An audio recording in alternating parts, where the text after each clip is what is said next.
제8장. 에브라임 사람들이 기드온에게 이르되, 내가 미디안과 싸우러 갈 때 우리를 부리지 아니하였으니 우리를 이같이 대접함은 어찌 됨이냐 하고 그와 크게 다투는지라. 기드온이 그들에게 이르되, 내가 이제 행한 일이 너희가 한 것에 비교되겠느냐? 에브라임의 끝물 포도가 아비에셀의 만물 포도보다 낫지 아니하냐? 하나님이 미디안의 방백 오렙과 스웹을 너희 손에 넘겨주셨으니 내가 한 일이 어찌 능히 너희가 한 것에 비교되겠느냐? 하니라. 기드온이 이 말을 하매 그때에 그들의 노여움이 풀리니라. 기드온과 그와 함께한 자 300명이 요단강에 이르러 건너고 비록 피곤하나 추격하며 그가 숫곳 사람들에게 이르되, 나를 따르는 백성이 피곤하니 청하건대 그들에게 떡덩이를 주라. 나는 미디안의 왕들인 세바와 살문나의 뒤를 추격하고 있노라. 숫곳의 방백들이 이르되, 세바와 살문나의 손이 지금 내 손 안에 있다는 거냐? 어찌 우리가 내 군대에게 떡을 주겠느냐? 그러면 여호와께서 세바와 살문나를 내 손에 넘겨주신 후에 내가 들가시와 찔레로 너희 손을 찢으리라. 하고 거기서 분우엘로 올라가서 그들에게도 그같이 구한즉 분우엘 사람들의 대답도 숫곳 사람들의 대답과 같은지라. 기드온이 또 분우엘 사람들에게 말하여 이르되, 내가 평안히 돌아올 때 이 망대를 헐리라 하니라. 이때에 세바와 살문나가 갈골에 있는데 동방 사람의 모든 군대 중에 칼든 자 12만 명이 죽었고 그 남은 15,000명가량은 그들을 따라와서 거기에 있더라.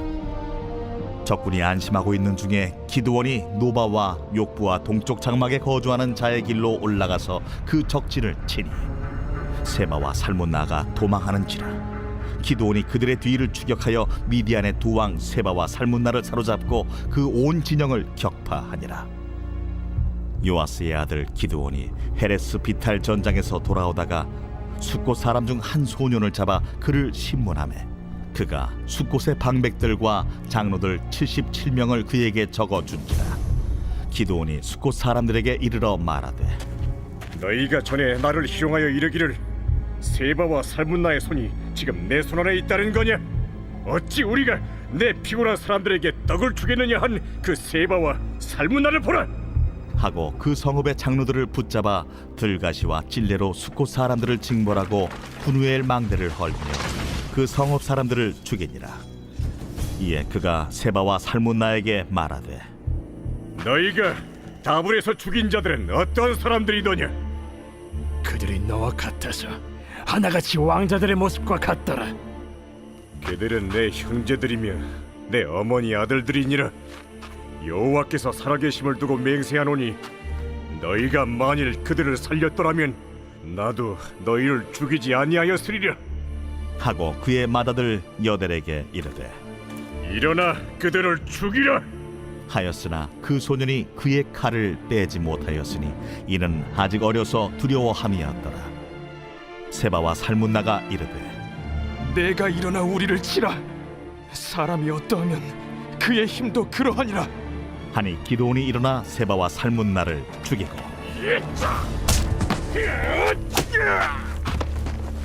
그들의 낙타목에 있던 조승달 장식들을 떼어서 가지니라. 그때에 이스라엘 사람들이 기드온에게 이르되, 당신이 우리를 미디안의 손에서 구원하셨으니 당신과 당신의 아들과 당신의 손자가 우리를 다스리소서. 내가 너희를 다스리지 아니하겠고 나의 아들도 너희를 다스리지 아니할 것이요 여호와께서 너희를 다스리시리라. 내가 너희에게 요청할 일이 있으니 너희는 각기 탈취한 귀고리를 내게 줄지니라. 이는 그들이 이스마엘 사람들이므로 금 귀고리가 있었습니다. 무리가 대답하되, 우리가 즐거이 드리리이다 하고 겉옷을 펴고 각기 탈취한 귀고리를 그 가운데에 던지니 기드온이 요청한 금 귀고리의 무게가 금 1700세겔이요 그 외에 또 조승달 장식들과 폐물과 미디안 왕들이 입었던 자색 의복과 또 그 외에 그들의 낙타목에 둘렀던 사슬이 있었더라. 기드온이 그 금으로 에봇 하나를 만들어 자기의 성읍 오브라에 두었더니 온 이스라엘이 그것을 음란하게 위함으로 그것이 기드온과 그의 집의 올무가 되니라. 미디안이 이스라엘 자손 앞에 복종하여 다시는 그 머리를 들지 못하였으므로 기드온이 사는 40년 동안 그 땅이 평온하였더라. 요아스의 아들 여룹바알이 돌아가서 자기 집에 거주하였는데 기드온이 아내가 많으므로 그의 몸에서 낳은 아들이 70명이었고 세겜에 있는 그의 첩도 아들을 낳았으므로 그 이름을 아비멜렉이라 하였더라. 요아스의 아들 기드온이 나이가 많아 죽음에 아비에셀 사람의 오브라에 있는 그의 아버지 요아스의 묘실에 장사되었더라. 기드온이 이미 죽음에 이스라엘 자손이 돌아서서 바알들을 따라가 음행하였으며 또 바알 브릿을 자기들의 신으로 삼고 이스라엘 자손이 주위의 모든 원수들의 손에서 자기들을 건져내신 여호와 자기들의 하나님을 기억하지 아니하며 또 여룹바알이라 하는 기드온이 이스라엘에 베푼 모든 은혜를 따라 그의 집을 후대하지도 아니하였더라. 빛이 있으라. 말씀의 은혜와 지혜가 우리 성도님들의 하루를 또 복되고 충만하게 하시기를 축복하고 기도합니다. 자, 오늘 우리가 함께 나눈 말씀 사사기 8장입니다. 이제 기드온의 이야기가 마무리되고 있는 그런 장입니다. 물론 뭐 9장도 무관하지는 않지만, 자, 7장에서 이제 기드온은 300명의 군사 그리고 항아리, 횃불, 나팔 이런 거를 통해서 이제 미디안과의 전쟁에서 큰 승리를 거두었습니다. 사실 이런 것들은 이제 무기라고 할 만한 것들은 아니죠. 그럼에도 불구하고 하나님께서 이 소리를 듣고 미디안의 그 메뚜기처럼 누워있는 3개국 연합군들을 다 혼란케 하시고 정말 정신이 나가게 하시고 서로를 칼로 공격하게 하시고 정말로 하나님의 일하심을 통해서 이제 이 이스라엘은 승리를 거두었습니다. 그러니까 뭐 그 3개국 연합군은 거의 뭐 자멸한 거나 마찬가지이죠. 그리고 이제 오늘 본문이 시작이 됩니다. 그래서 오늘 본문에서 이 기드온을 우리가 좀 잘 살펴봐야 될 것 같아요. 기드온은 그래서 결과적으로 상황에 대해서 사람에 대해서 어떻게 바라보고 또 어떻게 대하는 사람인가. 우리 이제 이거를 읽으면서 갈수록 좀 기드온이 무언가 잘못되어 가고 있다. 이런 것들을 발견할 수 있습니다. 우리가 1절 한번 같이 읽겠습니다. 에브라임 사람들이 기드온에게 이르되 내가 미디안과 싸우러 갈 때 우리를 부르지 아니하였으니 우리를 이같이 대접함은 어찌 됨이냐 하고 그와 크게 다투는지라. 이제 에브라임 사람들이 지금 와가지고 왜 우리를 안 불렀어? 막 이렇게 이제 따지고 다툰다는 거예요.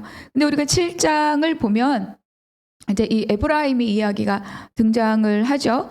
근데 우리가 이제 여기서 기억할 것은 뭐냐면 이 전쟁에 사람들을 전쟁에 참여하는 자를 부르고 확정지으신 분이 누구냐? 일단 기드온이 아니죠.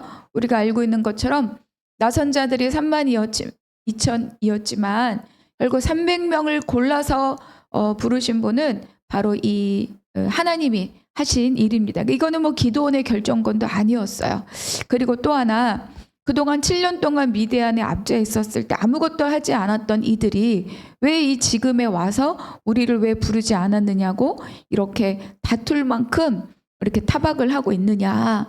근데 이제 7장에서 그 횃불, 항아리, 나팔 이걸로 이제 그 미디안과 이런 군사들이 다 흩어져 갈 때 이제 추격하는 자들이 많을 거 아니에요. 그러니까 이 300명의 용사로 다 따라갈 수 없으니 또 이 기드온이 여러 곳에 전령을 보내고 요단강을 건너가지 못하도록 에브라임에게 요청을 한 겁니다. 그래서 에브라임이 그 길목을 막았고 거기서 이제 패잔면들을 처리를 하고 2명의 왕 장수들의 목을 베어 갖고 온 거예요. 그러니까 지금 이제 이 에브라임은 막 자기네가 한 어떤 결과가 있으니까 확 나와서 생색을 내고 있는 거죠. 그런데 이제 생각해 보면 정말로 문제가 있었을 때는 한마디도 나서지 않고 행동하지도 않다가 왜 지금 여기 와서 이렇게 하고 있는가? 결국은 이 에브라임은 사실은 유다 지파 또 에브라임 또 므낫세 이런 지파들은 크고 그 영향력이 있는 그런 지파들입니다. 그러니까 이 기드온이 무언가 이렇게 막 자기 지파가 아닌데 막 영웅으로 부각되는 것에 대한 불편한 마음들을 여기서 이렇게 또 표현하고 있는 것이 아닌가. 그런데 이제 이때 이 기드온이 에브라임의 끝물이 아비에셀의 만물보다 더 훌륭하지 않냐. 이렇게 그들을 추켜 세우고 또 그들의 공적을 치하하면서 이들의 마음을 풀어줍니다. 근데 여기서 우리가 잠깐 볼 것은 뭐냐면 이 전쟁에 이런 상황들에 대해서 12지파가 다 연합하여서 행동하지 않고 있다는 것, 그리고 무언가 지파와 지파 사이에 경쟁과 시기와 질투가 이렇게 잠재되어 있다는 것을 여기서 우리가 발견할 수 있습니다. 근데 이제 7절 한번 읽어볼게요. 기드온이 이르되 그러면 여호와께서 세바와 살문나를 내 손에 넘겨주신 후에 내가 들가시와 찔레로 너희 살을 찢으리라 하고 9절 기드온이 또 브누엘 사람에게 말하여 이르되 내가 평안히 돌아올 때 이 망대를 헐리라 하니라. 300명의 사람을 데리고 지금 이 도망가는 미디안을 추격하는데 그들은 짐승을 타고 다니기 때문에 속도가 잘 안 맞잖아요. 그리고 얼마나 열심히 그들을 추격해야 했겠습니까? 인원수도 많지 않고. 그러니까 이들이 이제 이 기드온이 매우 피곤하고 지치고 그랬을 때 숫곳 사람들에게 우리에게 떡덩이를 좀 달라. 이렇게 요구했지만 숫곳 사람들이 굉장히 단호하게 거절합니다. 그래서 이제 7절처럼 내가 돌아올 때 가만두지 않겠다. 그리고 또 옆에 마을에 있는 브누엘에 가서 또 똑같은 요구를 했지만 여기에서도 거절을 당하는 거예요. 그러니까 또 내가 편안히 돌아올 때 내가 망대를 다 헐어버리리라. 이렇게 이야기하는 거죠. 물론 전쟁에 지친 이 동족들에 대하여서 그들이 너끈하게 환대하고 먹을 것을 또 물을 공급하지 않은 그 행동을 잘했다라고 말할 수 없습니다. 물론 이들의 행동은 잘못된 것입니다. 그럼에도 불구하고 이들의 지금 형편이 어떠했느냐. 숫곳과 브누엘은 굉장히 힘이 약한 그런 마을이에요. 그리고 그동안에 미디안에게서 얼마나 많은 시달림을 받았겠습니까? 그러니까 보니까 300명으로 13만 5천? 그것을 깨이면 안 된다고 생각을 하는 거죠.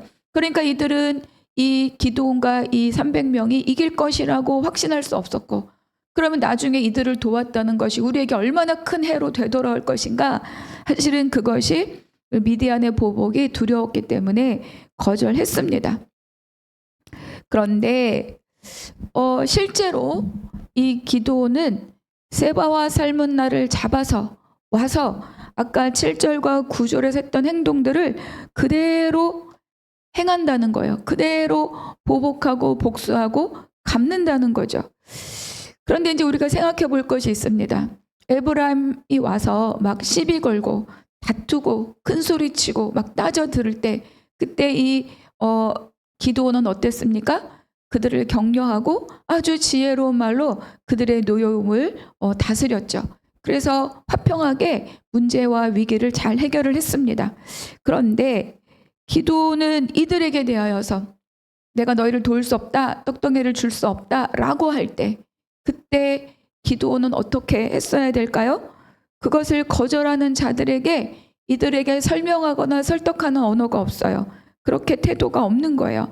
우리가 하나님 반드시 우리에게 이들을 넘겨준다고 약속하셨다. 우리는 반드시 승리한다. 이런 어떤 하나님의 약속을 전하고 선포하고 그들에게 설명하고 설득하고 이러지 않았던 거죠. 그러니까 그저 자기의 요구를 듣지 않았다. 전쟁에서 지금 이기고 있는 우리를 받아두지 않았다. 그래서 자기를 무시했다. 이런 마음으로 그 혈기를 갖고 이들에게 아주 잔인하게 보복하는 거예요. 숫곳에 소년을 잡아서 신문하고 장로들의 명단을 받고 들가시와 찔레로 이들을 다 모욕을 주고 그리고 망대를 헐고 또 브누엘 사람들을 다 죽였다. 하나님은 기드온을 어떻게 대하셨는가? 그가 굉장히 심약하고 믿음이 없고 그러니까 두려워하고 그때마다 표징을 요구하고 그랬는데도 하나님은 기다려주시고 또 기회를 주시고 그리고 징표를 주시고 또 기드온을 그래서 세워주시고 그가 연약할 때 큰 용사다. 그의 부르심을 하나님께서 선포하시고 그랬지만 지금의 이 기드온은 아주 잔인한 그런 지도자가 되고 말았습니다. 그래서 이 기드온은 자기 동족을 자기 손으로 죽여버리는 그런 사사가 된 거죠. 그러니까 처음에 기드온의 모습 두려워하고 심각했지만 하나님과 의존하였던 그런 기드온의 모습은 이제는 보이지 않습니다. 그리고 또 우리가 여기서 잘 눈여겨볼 것은 이 상황과 이것에 대해서 하나님의 개입이 보이지 않아요. 그러니까 이미 어느 순간부터 이 전쟁은 하나님과 함께하는 전쟁이 아니라 하나님이 이 전쟁을 떠나시고 지금 이 기드온이 자기 혈기, 자기 힘 이것으로 지금 이 전쟁 가운데 하고 있다는 것을 우리가 발견할 수 있습니다. 그러니까 우리가 어제 7장을 살펴볼 때 여호와를 위하라, 기드온을 위하라, 여호와 기드온이 칼이라 이렇게 우리가 이 두 구절을 읽으면서 지금 이 기드온에 대해서 미심쩍은 의심스러운 또 무언가 불길한 그 마음을 가졌던 그것이 지금 이렇게 실체로 드러나고 있는 거죠. 그러니까 기드온은 상황을 객관적으로 보지 않고 굉장히 감정적으로 지금 대하고 있다. 그리고 기드온은 상대가 어떤 위치에 있느냐에 따라서 그 사람을 대하는 태도가 달라지는 거죠. 그러니까 지도자로서 가장 좋지 않은 모습을 지금 드러내고 있는 것이 바로 이 기드온의 모습입니다. 세상에 자기 동족을 자기 손으로 죽여버리는 그들에게 어떤 설명도 하지 않는 그런 모습이 이 기드온의 모습으로 드러나고 있죠. 21절 읽어보겠습니다. 세바와 살문나가 이르되 내가 일어나 우리를 치라 사람이 어떠하면 그의 힘도 그러하니라 하니 기드온이 일어나 세바와 살문나를 죽이고 그들의 낙타목에 있던 초승달 장식들을 떼어서 가지니라. 세바와 살문나는 이제 왕이잖아요. 그리고 적장이죠. 그러니까 이들을 죽일 때도 그들을 적장으로서 존중하지 않고 물론 진멸해야 될 대상이지만 아들에게 네가 한번 죽여봐라 뭐 그리고 내가 죽이고 굉장히 무례함 이런 태도들이 이제 보여지고 있습니다. 자 22절 그때 이스라엘 사람들이 기드온에게 이르되 당신이 우리를 미디안의 손에서 구원하셨으니 당신과 당신의 아들과 당신의 손자가 우리를 다스리소서 하니라. 여기에서 이제 이 왕, 다스리는 자, 이 키워드가 여기서 등장합니다. 그러니까 기드온을 하나님께서 사사로 세우셨고 또 300명으로 13만 5천을 이겼으니 얼마나 이것이 위대한 승리인가는 자명한 일이죠. 그런데 그렇기 때문에 이 백성들이 막 기드온에 대해서 열광할 만 하지만 사람들은 이 기드온을 이제 어떻게 하려고 그래요? 우리를 다스리소서 당신과 당신의 아들과 이런 요구를 지금 하고 있는 거죠. 여러분 우리가 잘 알고 있지만 이스라엘을 다스리는 분은 오직 여호와 하나님 한 분입니다. 그리고 지금 기드온은 사사로 부름을 받은 거예요. 사사는 자기의 역할이 끝나면 자기 자리로 돌아가야 됩니다. 사사는 세습이 아니에요. 그런데도 불구하고 지금 이들이 우리를 다스리소서 왕이라는 단어를 굳이 쓰진 않으나 그의 역할을 왕처럼 대우하면서 지금 이렇게 기드온을 추대를 하고 있는 거죠. 그러니까 이런 것들은 뭡니까? 기드온이 전적으로 하나님을 높이지 않고 은근슬쩍 자기의 이름을 옆에 갖다 두었던 그런 행동들이 이 백성들로 하여금 이 사람을 높이게 만드는 그런 요소를 지금 흘리고 있다는 거죠. 그리고 또 왕들만 소유할 수 있는 그런 것들을 자기가 소유한다든지 그러니까 이런 행위가 이 백성들의 이런 요구를 부추기는 그런 행동으로 비춰줄 수 있다. 그러니까 하나님께서 32,000의 군사도 너무 많다 말씀하시면서 300명으로까지 인구를 그 병사를 줄인 이유가 뭐예요? 이스라엘이 나를 거슬러 스스로 자랑하기를 내 손이 나를 구원하였다 할까 함이라. 하나님이 이렇게 말씀하셔서 그 숫자 300을 가지고 13만 5천을 이기게 하셨는데 근데 이들은 이 승리를 하나님께 돌리지 않고 누구에게? 그렇죠. 기드온에게 그 승리의 영광을 돌리고 있다는 거죠. 그러니까 지도자가 철저하게 하나님을 높이고 모든 영광을 하나님 앞에 돌리지 않으니까 백성들은 그 지도자를 하나님처럼 지금 대하고 있다는 거예요. 근데 기드온은 이거를 은근히 즐기고 있는 것인가? 이런 또 의심이 들죠. 23절. 기드온이 그들에게 이르되 내가 너희를 다스리지 아니하겠고 나의 아들도 너희를 다스리지 아니할 것이요 여호와께서 너희를 다스리리라 하니라. 이 한 절을 보면 아 그렇구나. 우리가 살짝 의심은 했지만 아 역시 기드온이구나 라고 말할 수 있죠. 요 한 절만 보면 그렇습니다. 아 기드온은 사실 약간 위태한 것이 있으면 정말 믿음의 사람이야. 거절하고 있네. 하나님만 높이는 사람이야 라고 생각할 수 있는데 이어지는 말씀을 보았을 때 그렇지 않다는 거예요. 27절. 기드온이 그 금으로 에봇 하나를 만들어 자기의 성읍 오브라에 두었더니 온 이스라엘이 그것을 음란하게 위함으로 그것이 기드온과 그의 집에 올무가 되니라.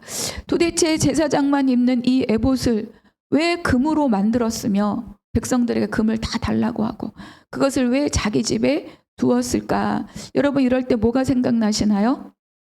그렇죠. 광야에서 모세가 없을 때 아론이 그 백성들의 금을 다 모아서 금송아지를 만듭니다. 이것이 너희를 애굽에서 인도해 너희의 신이라. 그러면서 막 금송아지를 숭배하잖아요. 도대체 제사장만 입을 이 에봇 이것을 굳이 금으로 그리고 굳이 자기 집에 도대체 이렇게 하고 있었던 이 의도가 정말 무엇이냐? 그러니까 이 기드온의 중심이 온전하게 하나님께 있지 않다는 것을 우리가 여기서 발견할 수 있습니다. 30절 읽어볼게요. 기드온이 아내가 많음으로 그의 몸에서 낳은 아들이 70명이었고 31절 세겜에 있는 그의 족도 아들을 낳았으므로 그의 이름을 아비멜렉이라 하였더라. 34절 이스라엘 자손이 주위의 모든 원수들의 손에서 자기들을 건져내신 여호와 자기들의 하나님을 기억하지 아니하며. 기드온은 왕이 되지 않았지만 왕처럼 살았습니다. 왕이라는 직함을 직접 받진 않았지만 왕처럼 행세하고 누리고 살았던 거예요. 그것이 이 하반절에 있는 모든 구절들이 말씀해주고 있죠.